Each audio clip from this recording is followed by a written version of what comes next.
Mario, kako da dođemo do trećeg ovog papira? Znate šta, ja ću da progledam spis sa drugari. Možda nešto piše to. Nešto mi je sumljiv ovaj vuneni još. Ko neka baba koja plete po ceo dan. Sve se nešto plete. Nekako, ko da ga Bowser nešto. Ko da je Bowser vlašništvo.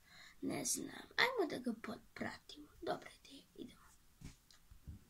Ljudi, danas je 8. marta. Probam da zadivim priču. Na koji način?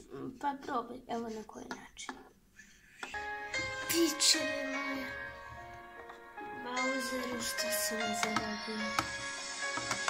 Oh, love is here and kiss and kick in your butt.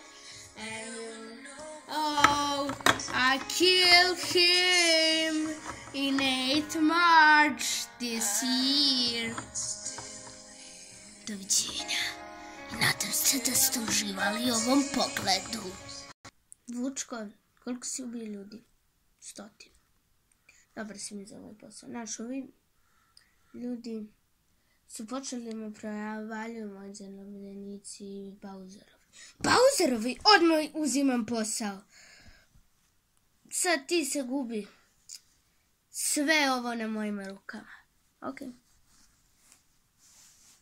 A vidite duž, ovaj vuneni još je dao Vučku papirić Rozi. On je svo vreme izdajnik. Idem da ga prebijem Sani Mario. Bolje nek nam on pokaže svih 7 papirića, pa kad nas bude htio da nas zezne, onda ga nokautiram. Dobra vam ideja. Da, on se uvek pravio pametan u srednjoj škole, sećam se. Dobro, dosta tvojih dosadnih priča još i sad kreće akcija.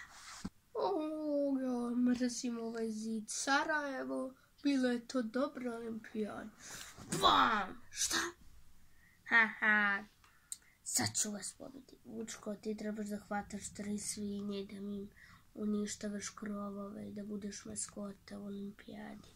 A, stvarno? Ok, evo vam onda ovaj papir. La di di da di. Pa mislite da sam tako glup? Ispale ti oči. Idem po njih.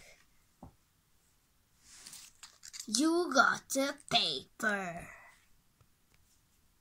Nastavit će se.